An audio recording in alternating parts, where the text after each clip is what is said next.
Hey everybody, Josh Sigurdson, a World Alternative Media here, and a good cop has been fired for speaking the truth. Go figure. We're going to get into this and more today, but make sure to hit that like button below and find us on BitChute and Float, all in the description of this video. It's more important than ever because this video could be taken down by YouTube. They're just destroying independent media right now, and we need you now more than ever. Join our new newsletter link below as well. Anyway, let's get into this news, my friends. As the activist post says, this is the problem. Good cop fired for asking fellow cops to respect the rights of the people. You may have seen this video recently that came out, went viral, and how dare he call out tyranny. The article was originally done by Matt Agaris. It says out of Seattle, Washington.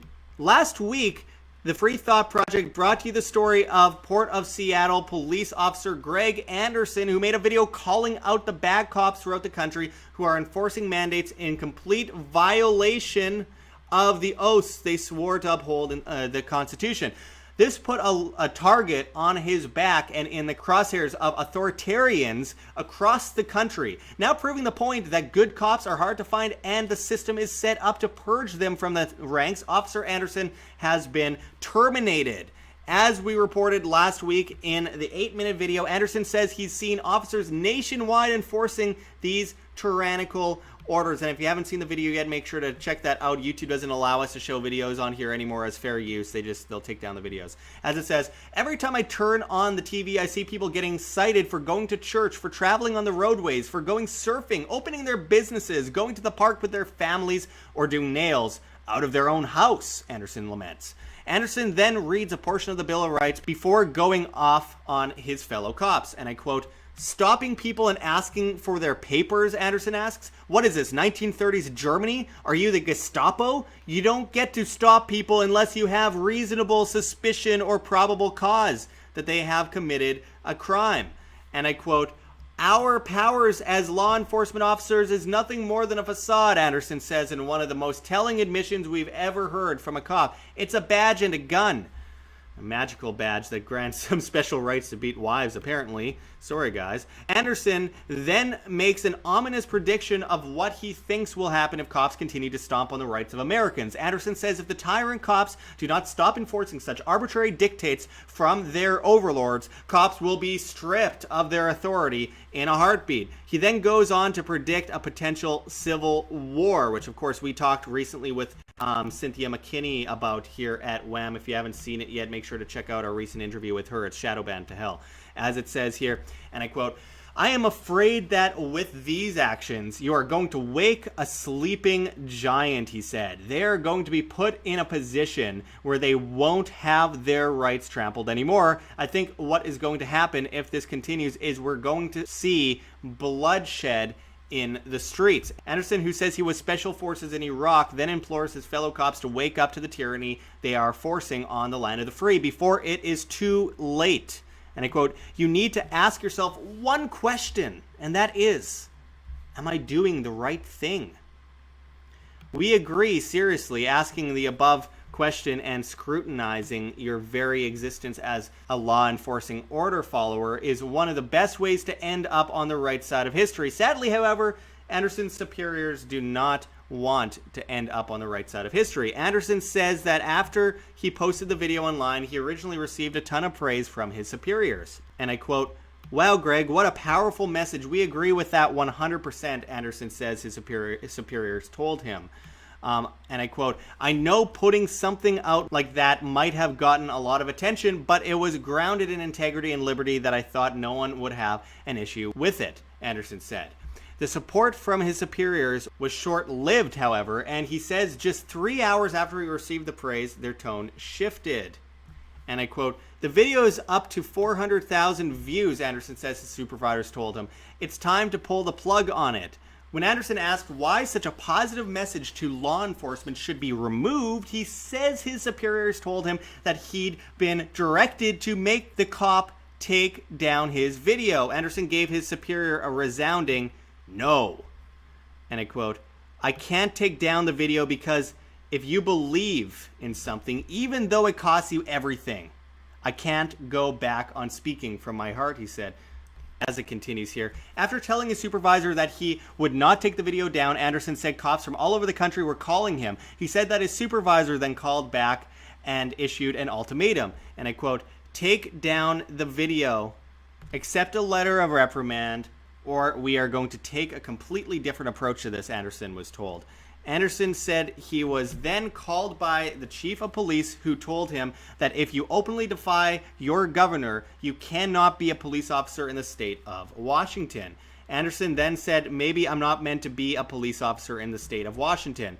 Anderson says he was subsequently suspended pending termination for refusing a direct order to remove the video. And just like that, the one good cop who attempted to stand up for the Constitution while encouraging other cops to protect the rights of citizens was eliminated. Shameful. Anderson's actions of standing by his words is an act of heroism. As we stated previously, Anderson's message last week was powerful, but it was all words and no action. Refusing to be silenced, knowing it will cost him his job, is an inspiring act of bravery. Sadly, this one person who is likely a light in the darkness that is American law enforcement is no longer a cop. I want to note that good ideas do not require force ever. Good individuals decide good ideas on their own, and bad people get rooted out of the crowd eventually in a free market, voluntarist society. But I do want to go back a little bit here. Look, I mean, he is speaking on an issue that many people relate to. They are seeing tyranny rise all over the United States based on faulty numbers that were propped up by, China in the first place, and then the U.S. based on a disease or a virus that came out of a Wuhan lab that was clearly funded by the U.S. government through Anthony Fauci, through his his allergy and infectious disease, institution, which helped fund, with the U.S. grant, the Wuhan lab from 2015 to 2019 to study coronavirus in bats that was 96% consistent with the novel coronavirus. And the interesting thing about that study was it was literally done into how to splice it and spread it to humans. So anyone that looks at that goes, there's something strange about that, isn't there? Well, then you see how much the government has benefited. Governments around the world has benefited. I mean, we're living on a prison planet right now where almost every country in the world has completely cracked down, shut people in their homes. People are killing themselves in mass. Domestic abuse is rising. Child abuse is rising. Starvation is rising. Poverty is rising. We're in the biggest global depression in history. And they're forcing people into their homes like kennels. They are telling people that they're selfish if they go out in the streets and demand that they get their jobs back because they need to make money based on a virus that was originally supposed to be 3.7% to 7% death toll, which is now at 0.08% to 0.2% death toll based on a bioweapon that was clearly developed by the government. And then they want to push in their technocracy, social credit, ID 2020, forced vaccinations, and of course, they just force you into your home, take over your property. It's fascio-communism on steroids, my friends. So it's good to see a cop speaking out against this. Of course he got fired. I want to give you a quick story about something that happened many years to me, because I've been beaten up by cops a few times in my life, and I am not a fan of cops. I'm not a fan of the people. Look, the government has no power without fear and enforcement. Fear makes up for about 90% of the power the government has. The rest is the enforcement, because they don't actually enforce that much, but the people that do enforce it is the police and the military. Those are the end all for the government to enforce terrible things onto the people, and it's been growing for centuries. Government has just shown themselves to fail time and time again. There's no logical reasoning for them. There's no emotional reasoning for them. There's no moral reasoning for them. They all just grow. No matter what happens, collectivism begets collectivism. And anyway, the cops are the ones that enforce these rules. So no respect there. With that said, I've met cops that years ago I met a river cop, a river police officer, but that is a guy that goes up and down the river to make sure no one's doing anything around the river. Okay, so he was a rookie. He just got out of school.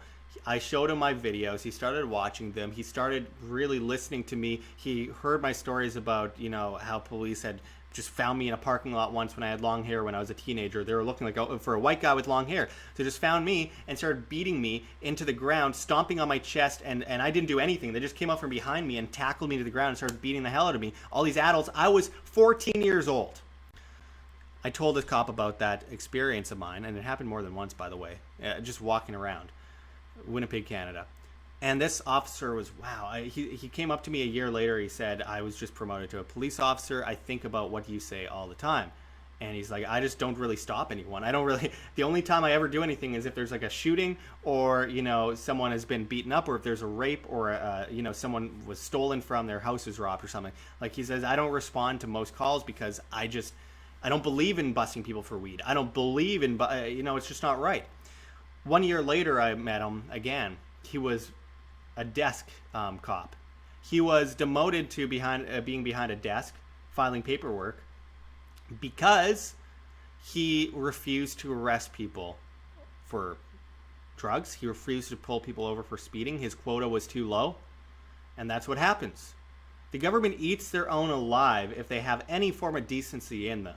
That's why the worst people are at the top of the chain. That's why the worst people you'll find are the steroid wife-beating cops you find in power, the psychopathic fools that want your vote to make good things good and bad things are bad, and they steal your money in order to pay for your very enslavement. This is why I do what I do. This is why I speak up against this stuff, because we need a voice in the crowd to call out these snakes. So it's good to see that this cop was principled. He shouldn't have been a cop in the first place, but at least his legacy will have been to spread a message to many other people, and maybe just one or two cops out there might have heard it and will respond as so. But unfortunately, people love power, and absolute power corrupts absolutely. And that will continue to happen. I know most military will not shoot on their own citizens, but I've met military personally that said they will if the government tells them to, including children. Have openly admitted the government dictates are better and more important than any civilian. I've heard this from people in the military in Canada and the US. These people exist. It's exactly the reason why there are people marching in Michigan with guns at protests. Of course, the media is going to call them Nazis, whatever they might want to call them. Of course, there will be provocateurs in the crowd, but nonetheless, action has never been more important. But even doing this video goes against the community guidelines on YouTube, and we could be taken down by YouTube for this. So for the love of God, find us on BitChute and Float. This video will probably be deleted. Hit that like button. We're dealing with the most dangerous time in our history. The biggest, most powerful power grab in the history of the world based on lies. This is fascism, my friends. Fascio-communism, I should add. It's about time people stand up. It's amazing to see. So few people stand up and so many people sit alone in their home. There's more of us than there are of them. Anyway, I appreciate everyone joining us today. And until next time, this is Josh Sigurdson signing out from World Alternative Media. Find the truth, be the change. Like what you see here, don't forget to check the links below. GoFundMe, Patreon, Subscribestar. We really can't do it without you. We've been so insanely shadow banned, about 90% at this point, and 95% demonetized. As Susan Wojcicki, the CEO of YouTube, comes in and says that she is shutting down quote-unquote controversial content and cutting out the views on this controversial content by 70%. She's been bragging about it. We need your help more than ever in this battle for truth in information. You guys are what keeps us alive, so we really appreciate just even $1 a month makes a huge difference. If everyone could give just $1 a month, we wouldn't even have to worry about competing against a mainstream propaganda networks. You can also donate to our Bitcoin address on the screen for you to scan if you please, as well as in the comments and description.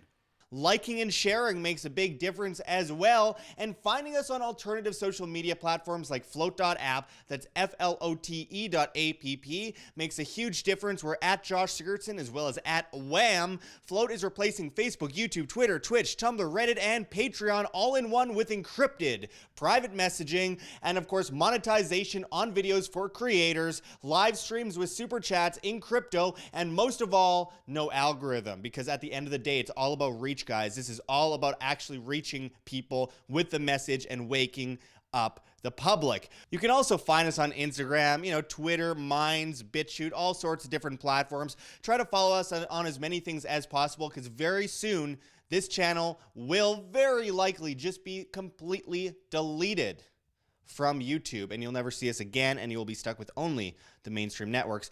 Also, come on out and see us at Anarcho Vegas 2020 in Las Vegas, Nevada in July, where such speakers such as G. Edward Griffin and many others will be speaking. You could use promo code WHAM on your VIP tickets and save 10%, as well as buy extremely cheap tickets for just $20.20. You won't find a cheaper conference than this with such amazing names. Check anarchovegas.com for more information on that. We hope to see you out there. And anyway, I really appreciate all of you guys joining us. You make it possible for us to survive in this volatile, propagandized climate. Until next time, this is Josh Sigurdson signing out from World Alternative Media. Find the truth, be the change.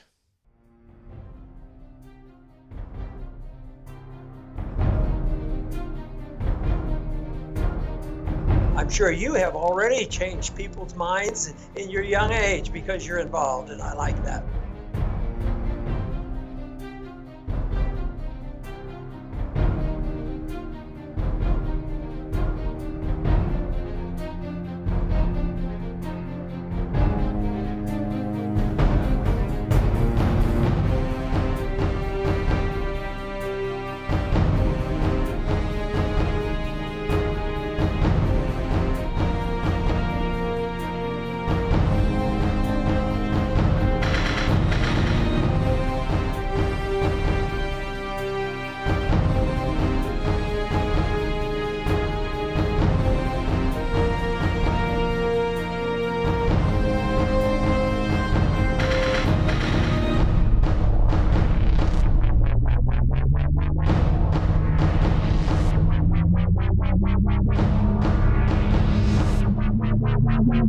Thank you.